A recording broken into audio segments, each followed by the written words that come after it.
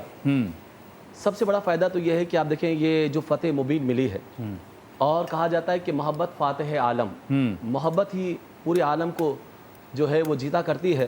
اور میرے آقا دو عالم کے داتا صلی اللہ علیہ وسلم نے جب مکہ فتح کیا ہے تو ہم دیکھتے ہیں اسی مکہ فتح نہیں ہوا بلکہ پورا عرب فتح ہو جاتا ہے اور حقیقت میں پوری دنیا فتح ہو جاتی ہے.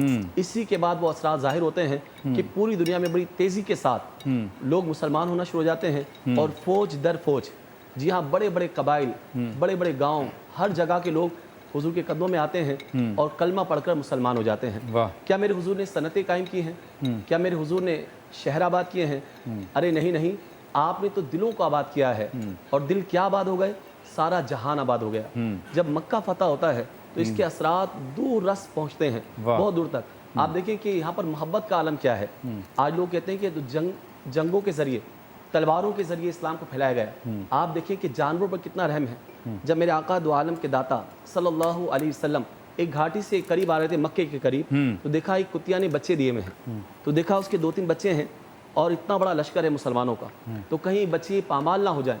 تو میرے آقا صلی اللہ علیہ وسلم نے ایک صحابی کی ڈیوٹی لگا دی, تم یہاں کھڑے رہو, اور وہ ہٹاتے رہے راستے سے تاکہ کتیا کے بچے پامال نہ ہو جائیں, وہ کہیں پاؤں کے نیچے نہ آ جائیں. تو آپ دیکھیں جب جانوروں پر اتنا رحم ہے تو انسانوں پر کتنا رحم ہوگا. کیا بات ہے, ماشاءاللہ. یہی وجہ ہے کہ میرے آقا نے یہی فرمایا لا تثریب علیکم اليوم.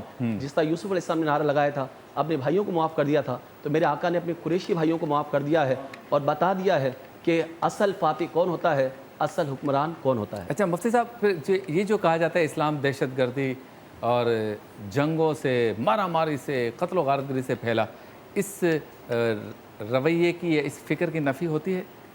دیکھیں, اگر کسی شخص کا معاملہ یہ ہو کہ اس کا کہنا بسبب بغض ہو تو اس کا تو کبھی کوئی جواب نہیں ہوتا, علاج نہیں ہوتا, اور نہ ایسوں کو جواب دینا چاہیے.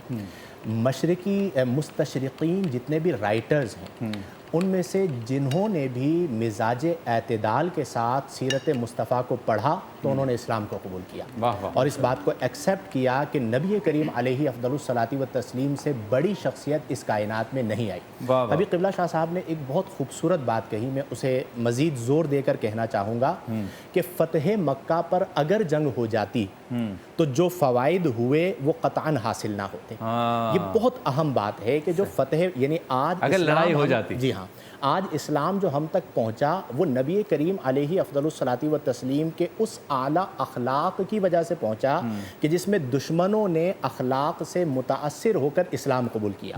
اور آفیئر ہم ایک بات کر رہے تھے کہ نبی کریم علیہ افضل الصلاۃ والتسلیم جانب مکہ جا رہے ہیں، لیکن آپ کا جو جسم اطہر ہے، آپ کا جو ظاہری معاملہ ہے وہ انتہائی مطمئن، ریلیکس، یہ ایک اللہ کی بڑی نعمت ہوتی ہے، اور یہ ان لوگوں کو حاصل ہوتی ہے جو اللہ پر توکل کامل کرتے ہیں۔ پھر انہیں یہ خوف نہیں ہوتا کہ میں کہیں پر ناکام ہو جاؤں گا، کہیں پہ پسپا ہو جاؤں گا، وقت سے پہلے میں یہ کام کر لوں، میں وہ کام کر لوں، نہیں۔ ان کا جو ٹوٹل معاملہ ہوتا ہے وہ صرف اور صرف ایک چیز پر ہوتا ہے، اور وہ چیز ہے توفیق۔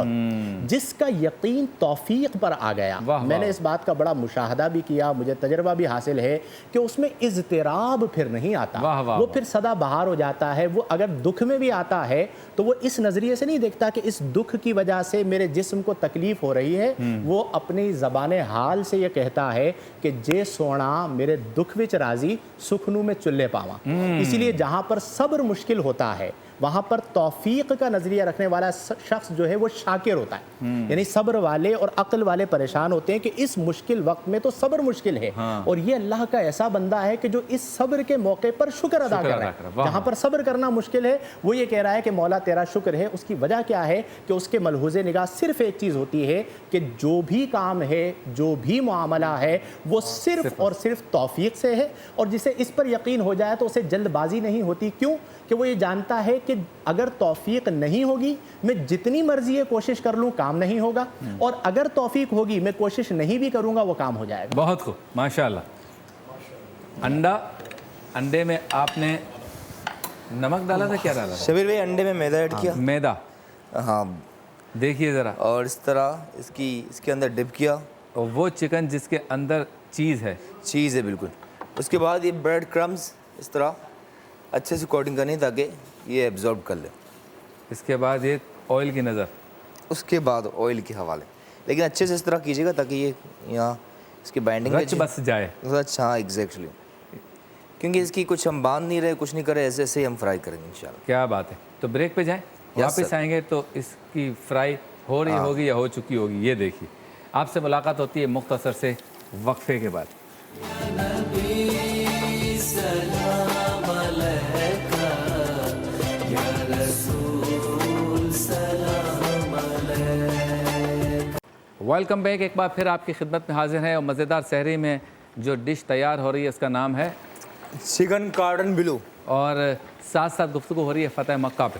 یہ دیکھیے، ویسے تو بلو نہیں ہے، خالی ڈش کا نام ہے، اس میں بلو ہے، یہاں کلر دوسرا ہے۔ ایک چیز ہوتی ہے بلو چیز کہتے ہیں۔ اچھا، یہ کلر والا بلو نہیں ہے؟ یہ دیکھیں آپ، ہاں بالکل دیکھیں کھلا نہیں ہے، زبردست کلر آیا، ٹرن اوور۔ اچھا، چاہیں تو اس کو رول کرنے کے لیے آپ ٹوتھ پک بھی استعمال کر سکتے ہیں، لیکن ٹوتھ پک دانتوں میں ڈالی ہوئی نہ ہو۔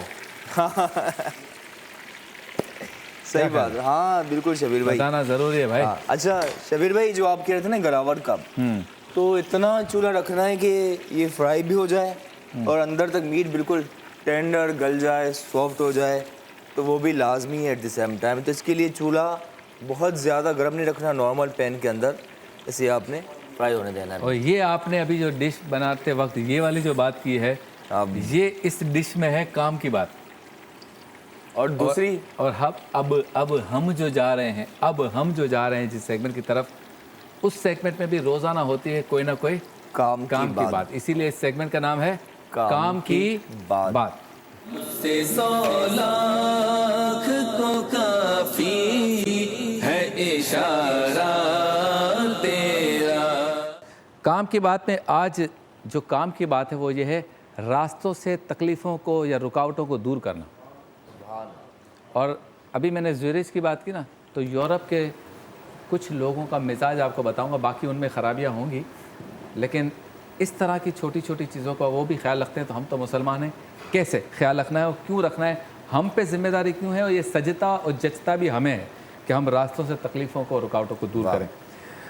حضرت ابو ہریرہ رضی اللہ تعالی عنہ سرکار دو عالم صلی اللہ علیہ وسلم سے راوی ہیں کہ حضور پنور صلی اللہ علیہ وسلم نے ارشاد فرمایا کہ اس درمیان میں کہ ایک آدمی راستے میں چل رہا تھا، اس نے ایک کانٹے کی شاخ کو پایا تو اس کو راستے سے ہٹا دیا تو اللہ تعالیٰ نے خوش ہو کر اس کو بخش دیا۔ سبحان اللہ۔ ایک اور حدیث ہے، وہ بھی حضرت ابو ہریرہ سے ہے رضی اللہ تعالیٰ عنہ سے کہ انہوں نے فرمایا کہ سرکار دو عالم صلی اللہ علیہ وسلم نے فرمایا کہ ایک آدمی ایک درخت کی ٹہنی کے پاس گزرا جو راستے کی پشت پر تھی، تو اس نے کہا کہ میں ضرور اس ٹہنی کو مسلمانوں کے راستے سے ہٹا دوں گا تاکہ یہ مسلمانوں کو ایذا یا تکلیف نہ پہنچائے، تو وہ آدمی جنت میں داخل کر دیا گیا۔ اور اس حدیث کو بخاری اور مسلم شریف دونوں میں روایت کیا گیا ہے۔ ایک اور روایت ہے جس میں حضرت ابو برزہ رضی اللہ تعالیٰ عنہ سے روایت ہے کہ انہوں نے کہا کہ میں نے عرض کی کہ اے اللہ کے نبی، مجھے ایسی چیز کی تعلیم دیجئے کہ میں اس سے نفع پاؤں، تو آپ صلی اللہ علیہ وسلم نے ارشاد فرمایا کہ تکلیف کی چیز کو مسلمان کے راستے سے ہٹا دو۔ واہ۔ اچھا، ایک دو ہمارے مصنفین ہیں جو اب اس دنیا سے پردہ فرما گئے ہیں، انہوں نے کچھ مثالیں بھی دی ہیں، تو وہ بتا رہے تھے کہ جیسے پہلے ٹرین جب آتی تھی نا ہمارے یہاں اسٹیشنز پر، پہلے ٹرین کا سفر بہت زیادہ ہوتا تھا، جی۔ اب تو وقت کے ساتھ ساتھ دیگر چیزیں بھی آ گئی ٹرانسپورٹ کے لیے، تو لوگ جب ٹرین آتی تھی تو تیزی سے بھاگتے تھے ٹرین کی طرف کہ نکل نہ جائے، تو کچھ لوگ ایسے ہوتے تھے کہ ٹرین کے انتظار میں کھڑے ہیں نا تو کیلے وغیرہ سیب وغیرہ وہیں سے فروٹ لے کے کھا رہے ہیں، تو کیلے کے چھلکے پھینک دیا کرتے تھے۔ جب کیلے کے چھلکے پھینک دیا کرتے تھے وہیں پلیٹ فارم پر، تو جب لوگ ٹرین کو وقت پر ٹرین میں سوار ہونے کے لیے جب دوڑتے تھے تو بہت سے لوگ اس کیلے کے چھلکے پر سلیپ ہو جاتے تھے اور اس بھگدڑ میں بہت سے لوگ زخمی ہو جاتے تھے۔ تو کچھ ہمارے پرانے مصنفین نے لکھا کہ یہ نظارہ ہم نے آنکھوں سے دیکھا تو پھر ہم نے اپنی کتابوں کی زینت بنایا کہ سرکار تو یہ فرما رہے ہیں کہ اپنے راستے سے اگر تکلیف ہو رکاوٹ ہو تو ہٹاؤ، اور ہم کیا کر رہے ہیں کہ اس طرح سے چیزوں کو پھینک رہے ہیں جس سے لوگ گر رہے ہیں۔ بالکل اسی طرح آج کے دور میں بھی ہم بے نیاز ہو جاتے ہیں کہ کوئی چیز راستے میں پڑی ہے، لوگ گر رہے ہوتے ہیں، گٹر کا ڈھکن کھلا ہوا ہے، بچے گر رہے ہیں، نالا جو ہے اس کا کوئی حساب کتاب نہیں، کہاں سے شروع ہو رہا ہے کہاں سے ختم ہو رہا ہے، آئے دن ہم دیکھتے ہیں کہ اندھیرے میں بچے کی لاش ڈھونڈی جا رہی ہے، اس طرح کے واقعات ہو رہا ہیں۔ تو حکومت کتنی ذمہ دار ہے ان روایتوں کو دیکھیں تو، ہم کتنے ذمہ دار ہیں، اور باہر جب ہم جاتے ہیں تو دیکھتے ہیں کہ لوگ اپنی دکانوں اپنی شاپس اپنے دفاتر کے باہر جو ہے وہ بار بار صفائی کی کوئی نہ کوئی چیز لے کر آتے ہیں جس سے صفائی ہوتی ہے، اور چیزوں کو ہٹا رہے ہوتے ہیں تاکہ گزرنے والا گزر سکے، فٹ پاتھ پہ کوئی رکاوٹ نہ ہو، ہٹاتے رہیں گے، کوئی چیز گر جائے پتے ٹہنی آئی ہے اس کو صاف کرتے رہتے ہیں تاکہ لوگ گزر سکیں۔ تو شعار تو ہمارا ہے، اپنایا دوسروں نے ہے، اور اجر کتنا زیادہ ہے کہ اللہ تعالیٰ خوش ہو کے جنت عطا فرماتے۔ جی شاہ ماشاءاللہ اللہ رب العالمین فرمان مصطفیٰ کریم صلی اللہ علیہ وسلم کے موافق ہی ہم تمام کو کرے، آمین۔ شبیر بھائی، خود غرضی میں معاشرہ نہیں بن سکتا، معاشرہ ایثار اور تعلق سے بنتا ہے، دیوار قائم ایک اینٹ سے دوسری اینٹ سے جڑ کر بنتی ہے، خود غرضی ہی تمام بد اخلاقیوں کی بنیاد ہے، حسد خود غرضی کی وجہ سے بنتا ہے، تکبر، ریاکاری، لالچ، ہرس، حرام خوری، یہ سب کی بنیاد جو ہے نا گناہوں کی خود غرضی ہے۔ اور خود غرضی کا مطلب یہ ہے کہ بس میں بچ گیا باقی معاشرے کو چھوڑو، میرا گھر سنور گیا باقی سب کو چھوڑو۔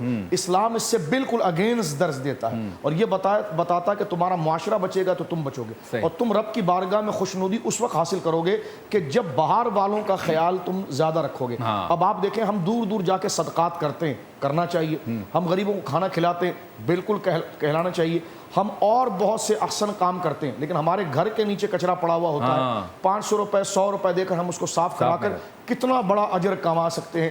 اب ایک سیوریج کی لائن ہے، اس پر جناب ڈھکن لگا ہوا، اب لوگ اس میں گر رہے ہیں، بچہ گر رہا ہے، اب وہ کتنے کا ملتا ہے؟ ذمہ دار تو گورنمنٹ ہی ہے جو کرپشن کر رہی ہے، جو پیسے کھا جاتی ہے، لیکن کہنے کا مقصد یہ کہ آپ کے لیے مغفرت کا ایک ذریعہ بن گیا ہے، 150 روپے کا ملتا ہے، جی بالکل، آپ لا کر رکھ دیں، اس پر جتنے قدم چلیں گے وہ آپ کے لیے آخرت کا ذریعہ بن جائے گا۔ سرکار کریم نے فرمایا اگر کوئی کسی مسلمان بھائی کو اذیت و تکلیف سے بچانے کے لیے کوئی اقدام کرتا ہے، خدا اس کی نیکی کو اس کے اور جہنم کے درمیان آڑ بنا دیتا ہے۔ اللہ اکبر، کیا بات ہے۔ اس خوبصورت کام کی بات کے ساتھ جاتے ہیں بریک کی جانب۔ نبی سلام علیکہ، یا رسول سلام علیکہ، سلام علیکہ، یا رسول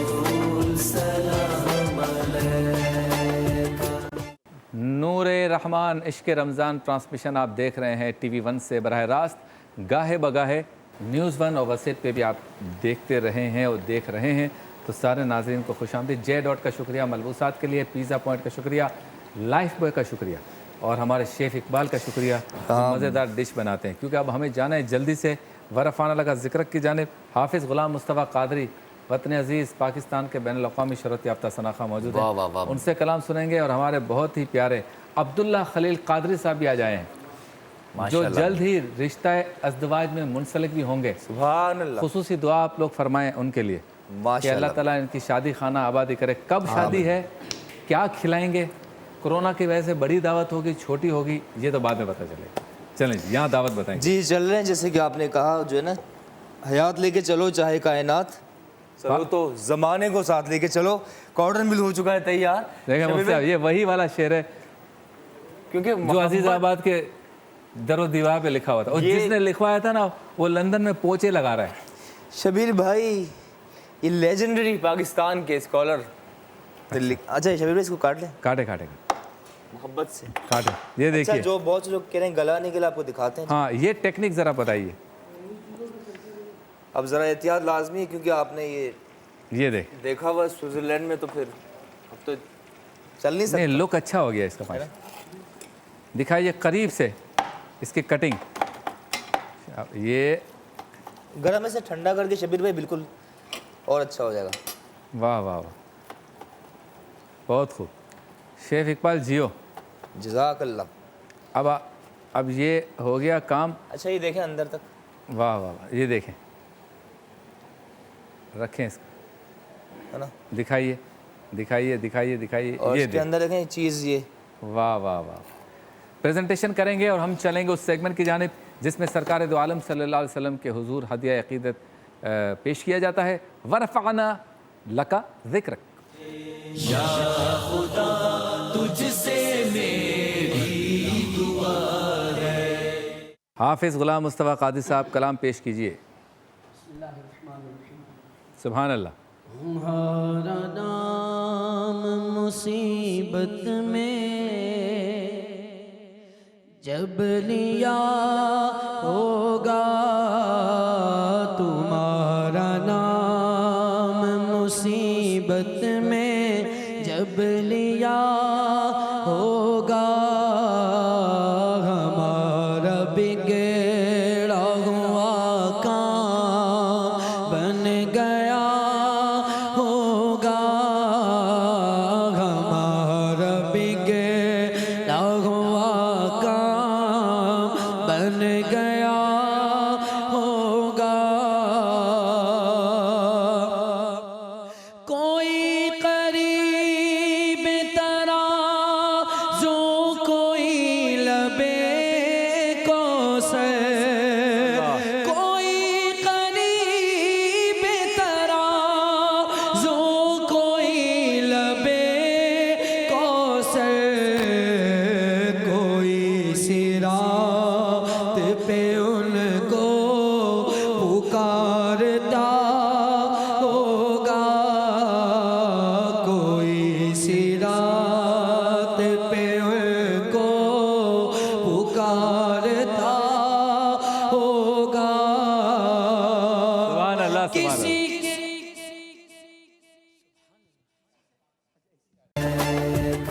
خوش آمدید. ورفانہ لک ذکرک میں موجود ہیں. ڈش ہماری تیار ہو چکی ہے, ذرا دکھائیے. اور پھر ہم چلتے ہیں اسی کلام کی جانب جو وقفے سے پہلے حافظ غلام مصطفیٰ قادری صاحب پڑھ رہے تھے. جی حافظ صاحب. تمہارا نام مصیبت میں جب لیا ہوگا, ہمارا بگڑا ہوا کام بن گیا ہوگا, خدا کا لطف ہوا ہوگا دستگیر ضرور, خدا کا لطف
آئے گی حال آپ کا ہوگا کوئی قریب درازو کوئی لبے کوثر کوئی صراط پہ ان کو پکارتا ہوگا کوئی صراط پہ ان کو پکارتا ہوگا میں ان کے در کا بھکاری ہوں فضل مولا سے میں ان کے در کا بھکاری ہوں فضل مولا سے حسن فقیر کا جنت میں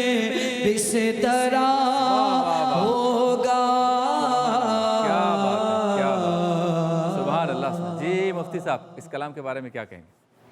نبی کریم علیہ افضل الصلاۃ والتسلیم ارشاد فرماتے ہیں کہ انا اول شافع و اول مشفع، واہ، میں ہی سب سے پہلے شفاعت فرمانے والا ہوں اور میری ہی شفاعت کو سب سے پہلے قبول کیا جائے گا۔ واہ، مولانا حسن رضا خان صاحب رحمہ اللہ نے بہت خوبصورتی کے ساتھ قیامت کے دن کی منظر کشی کی ہے کہ نبی کریم علیہ افضل الصلاۃ والتسلیم فکر امت میں کس طرح سرگرداں ہوں گے، واہ واہ، اور کمال کی گفتگو آپ نے فرمائی کہ کوئی قریب ترازو، کوئی لبے کوثر، کوئی صراط پہ ان کو پکارتا ہوگا۔ واہ، پھر فرماتے ہیں مقام فاصلوں پہ، کیونکہ پلے صراط کہیں اور ہے، میزان کہیں اور ہے، تو مقام فاصلوں پہ کام مختلف اتنے مختلف کس اعتبار سے کہ کسی کے گناہ زیادہ ہیں، نیکیاں کم ہیں، کسی کے گناہ اور نیکیاں برابر برابر ہو گئی، کسی کے نامہ اعمال میں صرف گناہ ہیں، تو مختلف کام ہیں، لیکن ہجوم فکر و تردد میں گر گیا ہوگا کہ جس طرح ایک شخص متردد ہوتا ہے تو آپ اپنی امت کے غم میں اس طرح متردد ہیں۔ اور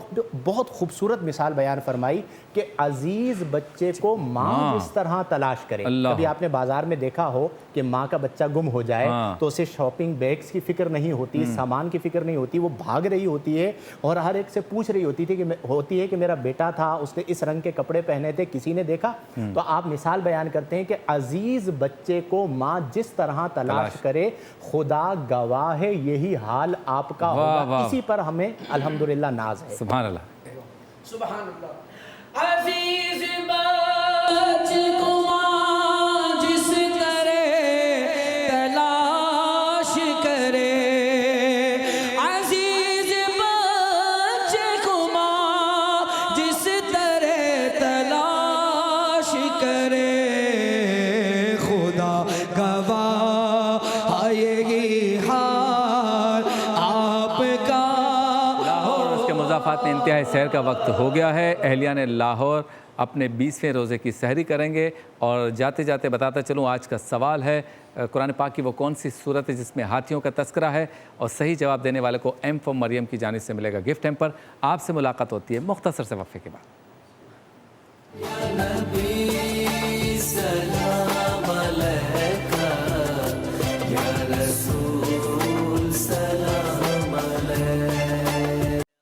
خوش آمدید، ایک بار پھر آپ کی خدمت میں حاضر ہیں۔ کراچی والے سحری کر رہے ہیں، ہم یہاں اسٹوڈیو میں سحری کر رہے ہیں، اور اہلیان کراچی اور جہاں جہاں ابھی انتہائی سحر میں کافی وقت باقی ہے وہ اپنے گھروں پر سحری کر رہے ہیں۔ حافظ غلام مصطفیٰ قادری ہمارے ساتھ موجود ہیں، کلام پیش کریں گے۔ آپ گھر پر سحری کرتے ہوئے کلام بھی سنیں گے، ہم یہاں پہ سحری کرتے ہوئے کلام۔ جی، سحری کا وقت ہے، اس لیے میں اس کلام کا انتخاب کر رہا ہوں۔ زہے مقدر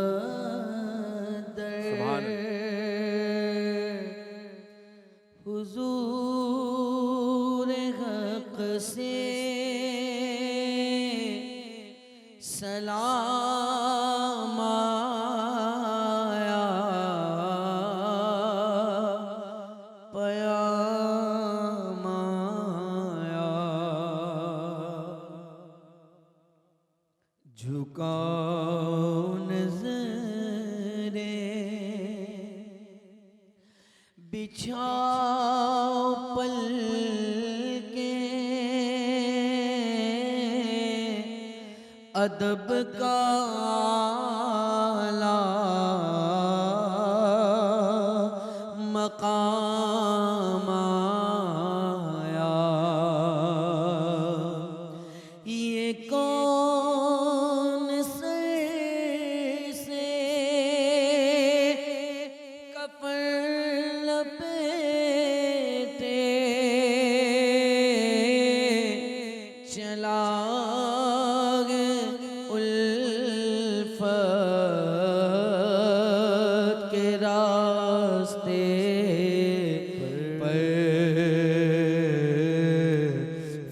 فرشتے غیرت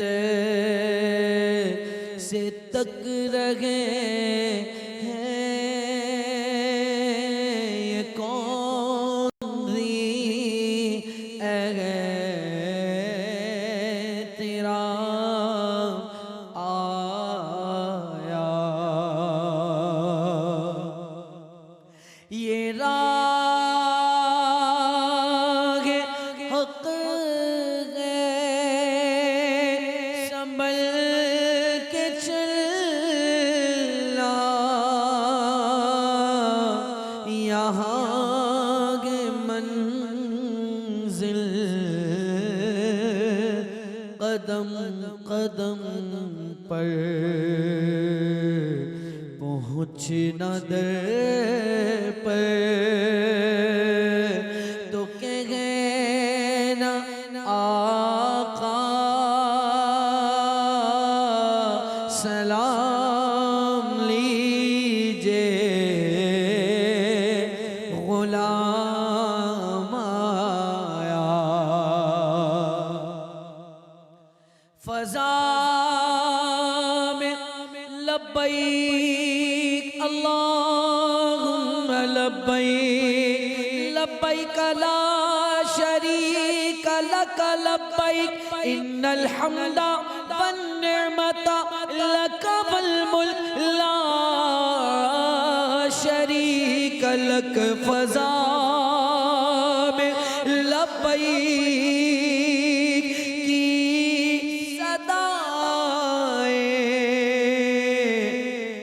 فرشتائے گونجتی ہیں ہر ایک قربان ہو رہا ہے زباں پہ کسے کا نام آیا یہ کہنا سلام علیکہ یا رسول سلام علیکہ خوش آمدید، ایک بار پھر آپ کی خدمت میں حاضر ہیں اور چلتے ہیں اس سیگمنٹ کی جانب جس میں مفتی اسحاق مدنی صاحب امام احمد رضا خان فاضل بریلوی کے مجموعہ نعت حدائق بخشش میں سے روزانہ ایک کلام کا انتخاب کرتے ہیں اور اس کی تشریح بیان کرتے ہیں۔ سیگمنٹ کا نام ہے حدائق بخشش کی رحمتیں۔ یا طیبہ یا داب العیان بسم اللہ الرحمن الرحیم اللہ رب محمد صلی اللہ علیہ وسلم نحن عباد محمد صلی اللہ علیہ وسلم۔ حدائق بخشش سے آج جو کلام ہمارے پیش نظر ہے، حدائق بخشش کے اس نعتیہ دیوان کی ترتیب کے اعتبار سے اس کا نمبر 92 ہے، 92 ہے، اور اس میں کثیر اشعار ہیں۔ باقی جو ہم نے ابھی تک جتنے کلام پیش کیا آپ کی خدمت میں، وہاں 10 اشعار، 8 اشعار، 12 اشعار ہوتے تھے، لیکن اس میں 35 اشعار ہیں۔ آئیے منتخب اشعار کا مطالعہ کرتے ہیں اور اس سے حاصل ہونے والے مفہوم پر گفتگو کرتے ہیں۔ اس کی جو ردیف ہے وہ یہ ہیں، یعنی ہر ردیف جو ہے وہ اختتام پر ہوتی ہے، تو یہ ہے ہر مصرے کے آخر میں یا شعر کے آخر میں، یعنی بعض اوقات مصروں کے آخر میں اور بعض اوقات شعر کے آخر میں اعلیٰ حضرت رحمۃ اللہ تعالیٰ علیہ نے اس کو ذکر فرمایا۔ عرض کرتے ہیں حضور صلی اللہ تعالیٰ علیہ وآلہ وسلم کی شان کے حوالے سے کہ حضور کا لقب صادق بھی ہے، امین بھی ہے۔ حضور سچے بھی ہیں اور سچی بات سکھاتے بھی ہیں، صادق بھی ہیں اور صدق کی تعلیم بھی دیتے ہیں۔ حضور راہ ہدایت پر بھی ہیں اور جس طرف نظر کرتے ہیں لوگ ہدایت کے راستے پہ چلنا شروع بھی ہو جاتے ہیں۔ تو یوں اعلیٰ حضرت رحمۃ اللہ تعالیٰ علیہ نے اس مضمون کو قلم بند کیا کہ سچی بات سکھاتے یہ ہیں، سیدھی راہ چلاتے، سیدھی راہ دکھاتے یہ ہیں۔ اب یہاں بھی ایک بات ہم نے سمجھنی ہے، وہ یہ ہے کہ بعض اوقات کسی استاد پر، والد پر، اپنے شیخ پر، کسی بڑے پہ ایک مان ہوتا ہے، ناز ہوتا ہے کہ جب تک یہ ہیں تو مجھے کوئی غم نہیں ہے، اگر یہ میرے ساتھ ہے مجھے کوئی پریشانی نہیں ہے۔ پھر ایک بات اور ہم سمجھ لیں کہ یہ ہمیشہ قریب کے لیے ہوتا ہے، وہ ہمیشہ دور کے لیے ہوتا ہے، یعنی وہ ہم کہیں گے تو دوری کا شائبہ ہوگا اور یہ کہیں گے تو قریب، بھائی یہ ہیں اور وہ ہیں، ظاہر ہے کہ اس میں فرق ہو جائے گا اور ان کا فرق بھی بالکل واضح ہو جاتا ہے۔ اگر ہم ان کی بات کریں تو گویا قریب اور ان کہیں تو یہاں سے دوری اور بعد مراد ہوگا۔ تو دیکھیے کہ اعلیٰ حضرت رحمۃ اللہ تعالیٰ حضور صلی اللہ تعالیٰ علیہ وآلہ وسلم پر کیسا ناز اور کس انداز سے حضور صلی اللہ تعالیٰ علیہ وآلہ وسلم کی ذات اقدس میں مان رکھتے ہیں، ناز رکھتے ہیں۔ عرض کرتے ہیں حضور آپ کی شان یہ ہے کہ سچی بات سکھاتے یہ ہیں، سیدھی راہ دکھاتے یہ ہیں۔ اور پھر حضور صلی اللہ تعالیٰ علیہ وآلہ وسلم کے عظیم شان معجزے معراج کا ذکر کیا۔ عرض کرتے ہیں کہ قصر دنا تک کس کی رسائی، قصر دنا تک کس کی رسائی، جاتے یہ ہیں آتے یہ ہیں۔ اور آگے عرض کرتے ہیں کہ فیض جلیل خلیل سے پوچھو، فیض جلیل خلیل سے پوچھو، آگ میں باغ کھلاتے یہ ہیں، ان کے ہاتھ میں ہر کنجی ہے، مالک کل کہلاتے یہ ہیں۔ اور پھر اپنی بات کہتے ہیں کہ لاکھ بلائیں کروڑوں دشمن، لاکھ بلائیں کروڑوں دشمن، کون بچائے بچاتے یہ ہیں۔ اور باپ جہاں بیٹے سے بھاگے، میدان محشر کا نقشہ کہ باپ جہاں بیٹے سے بھاگے، لطف وہاں فرماتے یہ ہیں، ماں جب اکلوتے کو چھوڑے آ کہہ کر بلاتے یہ ہیں۔ اور ان کے ہاتھ میں ہر کنجی ہے، مالک کل کہلاتے یہ ہیں۔ اور میزان عمل کا نقشہ کھینچتے ہیں، عرض کرتے ہیں کہ اپنے بھرم سے ہم حلقوں کا پلہ بھاری بناتے یہ ہیں۔ اور جب پل کا معاملہ ہے تو عرض کرتے ہیں سلم سلم کی ڈھارس سے پل سے پار چلاتے یہ ہیں۔ اور پھر مقطع میں بڑا کمال کیا، کہتے ہیں کہ کہہ دو رضا سے خوش ہو خوش رہے، کہہ دو رضا سے خوش ہو اور خوش رہے، کیوں؟ کیونکہ مزدہ رضا کا سناتے یہ ہے۔ آج نجات کا مزدہ بھی میرے آقا علیہ الصلوۃ والسلام سنا رہے ہیں۔ کل ایک اور کلام کے ساتھ انشاءاللہ آپ کی خدمت میں حاضری ہوگی۔ اللہ تعالی ہم سب کو عمل کی توفیق عطا فرمائے۔ سبحان اللہ، آپ سے ملاقات ہوتی ہے مختصر سے وقفے کے بعد۔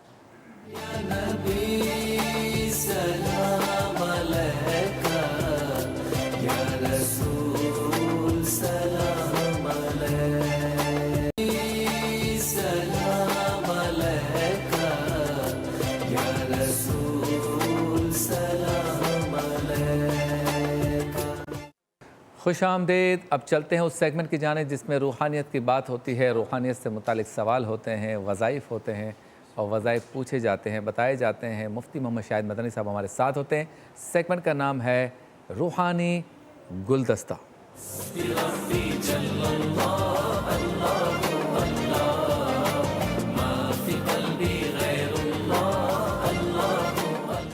مفتی صاحب، زبان، گفتگو، بولنا یہ بتاتا ہے اصل میں کہ بندہ کیا ہے، اس کی شخصیت کیا ہے۔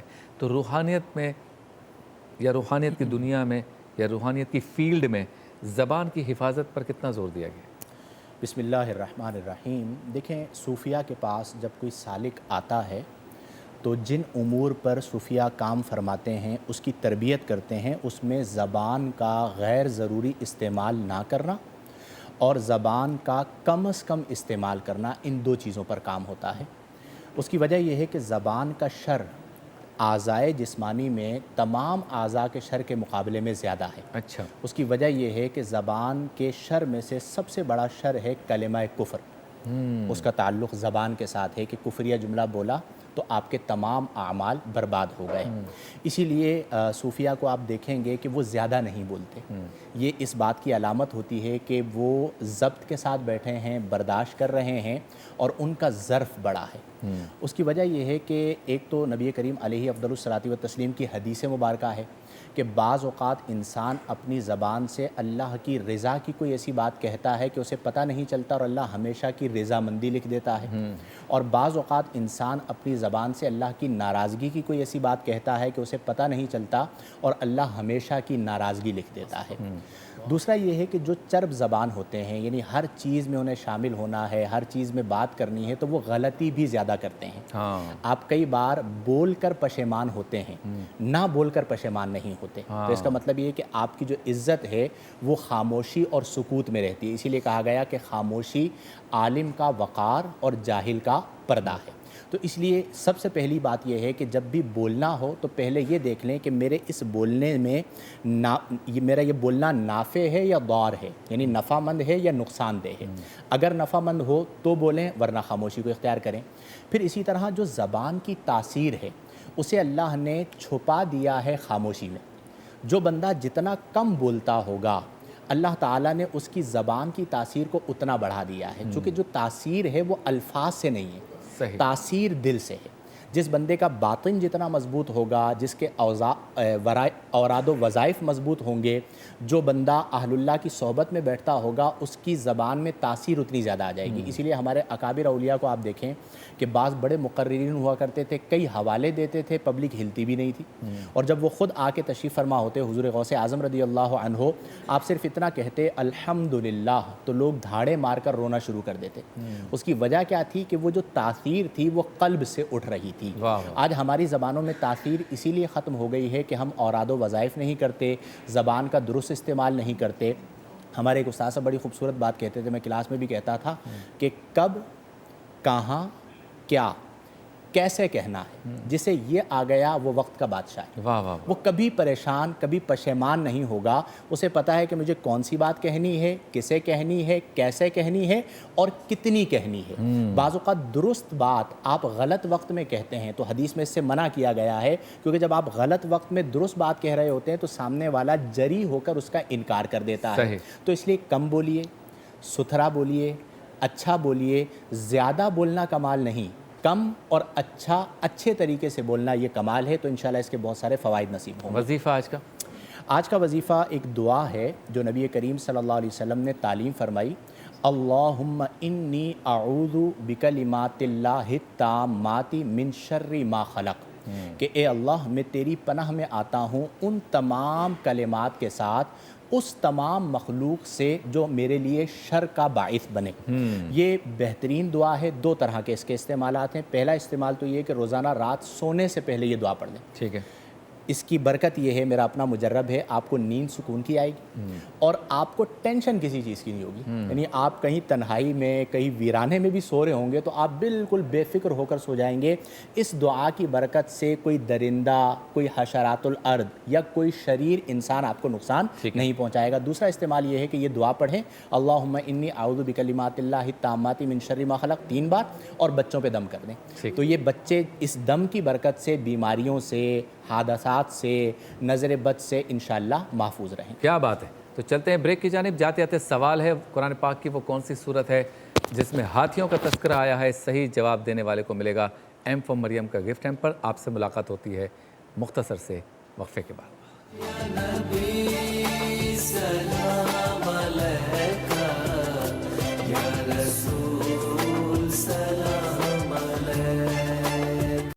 خوش آمدید، ایک بار پھر آپ کی خدمت میں حاضر ہیں، اور ایک سوال ہم نے آپ سے کیا تھا کہ قرآن پاک کی وہ کون سی صورت ہے جس میں ہاتھیوں کا تذکرہ ہے؟ تو صحیح جواب ہے سورہ فیل، اور صحیح جواب دینے والے خوش نصیب ہیں جواد کراچی سے۔ آپ کو ایم فار مریم کا گفٹ ہیمپر مبارک ہو۔ آپ کا جواب صحیح ہے، اور بہت کم ٹائم ہے کراچی کے مضافات میں، چونکہ انتہائی سر کا وقت ہوا چاہتا ہے، تو ہم اس کلام کی فرمائش ایک آئی ہے، حضور ایسا کوئی انتظام ہو جائے۔ اس کلام کو پڑھیں گے ہمارے عبداللہ خلیل قادری صاحب، اور اسی سے جائیں گے کراچی میں انتہائی سحر پر۔ حضور ایسا کوئی انتظام ہو جائے، سلام کے لیے حاضر غلام ہو جائے، حضور ایسا کوئی انتظام ہو جائے، سلام کے لیے